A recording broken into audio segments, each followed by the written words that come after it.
comment arriver à éviter que des camions rentrent en ville et arrivent à livrer le dernier kilomètre de façon la plus vertueuse possible. On a identifié la nécessité de mettre des hubs en périphérie des villes, qui va permettre de mutualiser, de décharger, d'optimiser chacun des flux, transporteurs, retailers, messagers, producteurs et autres, à destination du centre-ville. Ça paraît assez simple, mais il faut s'interfacer avec tous les systèmes informatiques de tous les acteurs. On restitue l'information au prestataire, à notre client, qui lui-même doit restituer l'information au client de notre client, et puis au consommateur que l'on est, in fine. On arrive à traiter 6500 colis à l'heure aujourd'hui sur 150 tournées en simultané sur notre chaîne de tri, qui nous permet de fluidifier la livraison, la ville, dans la ville, éviter des stationnements de véhicules, de poids lourds. Elle est en place, elle fonctionne aujourd'hui sur la ville de Nice, d'ici le début mai sur la ville de Cannes, et plus généralement sur le territoire des Alpes-Maritimes dans les meilleurs délais.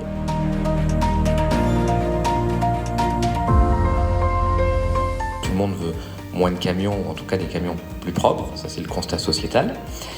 On a le constat après réglementaire, en disant que l'Europe dit en 2035 on n'a plus de véhicules thermiques. Une fois la ZFE de Nice dit qu'en 2025 on ne peut pas avoir des véhicules très polluants. L'autre, à Lyon, dit que c'est en 2023. Celle de Paris disait que c'était en 2022, puis finalement ce sera qu'en 2024. Donc on a une vraie responsabilité parce que si nos clients les conseillent mal, ils font un mauvais investissement et ils le sauront peut-être que dans 3 ou 4 ans. Et ils seront en difficulté. Des fois, on a les produits qui existent, on a les clients qui sont prêts à basculer, mais on n'a pas les infrastructures qui suivent.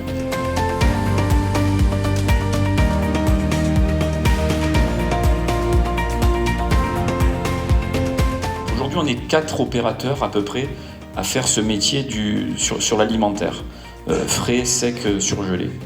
Si un seul de ces transporteurs arrête sa mission aujourd'hui, en 3-4 jours, il va commencer à manquer beaucoup de produits dans les linéaires. La transition est importante, vous dire qu'il y a une seule énergie qui va sortir, c'est faux. Il y aura un mix énergétique et chacun devra adapter à son activité, à ses besoins propres.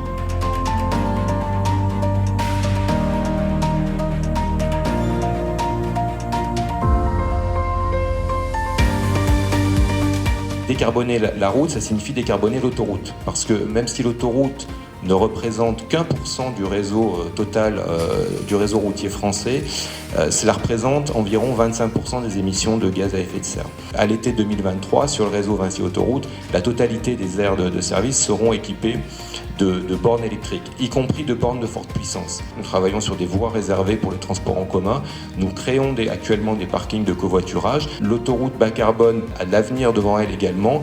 Eh bien, c'est à nous aujourd'hui qu'il revient de l'adapter pour que les enjeux environnementaux d'aujourd'hui, très présents, puissent être satisfaits.